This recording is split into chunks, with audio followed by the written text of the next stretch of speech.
მოგესალმებით მეგობრებო, დღეს მინდა გაჩვენოთ, როგორ იცვლება კოდი იარაღის სასვლელი მექანიზმის ბოქრომზე, რომელიცაც ქართულად სტანდარტულად მოყვება 3 ნულიანი კოდი. პირველ რიგში, კოდის მოხსნის დროს უნდა იყოს იარაღის ბოქრომის კოდი დაყენებული მიმდინარე კოდზე, ამ შემთხვევაში 3 ნულიანზე.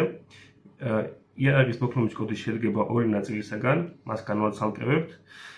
და უკვე დავიწყებთ კოდის მოხსნის პროცედურას. პირველ რიგში დაგვჭირდება აი ესეთი წვრილთავიანი ხელსაწყო, რადგან იარაღის ბოქრომზე კოდის მოსახსნელად აუცილებელი არის მის გვერდზე მოთავსებული მცირე ზომის ხვრელში მივაჭიროთ და შევცვალოთ კოდი აი ამ წვრილთავიანი ხელსაწყოთი.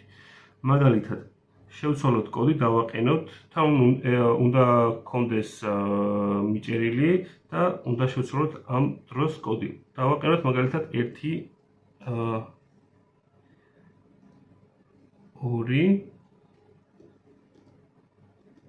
3. დავაყენოთ 1 2 3. მოხსნით უკვე აი ამ ხელსაწყოს, წვრილთავიან ხელსაწყოს და ნახოთ შეიცვალა თუ არა კოდი. ამ შემთხვევაში დადგე 1 2 3. კოდი შეიცვალა, ამის არევის შემთხვევაში უკვე აღარ მოიხსნება. ეხლა დავაყენოთ ისევ 1 2 3-ზე და კოდიც მოიხსნება.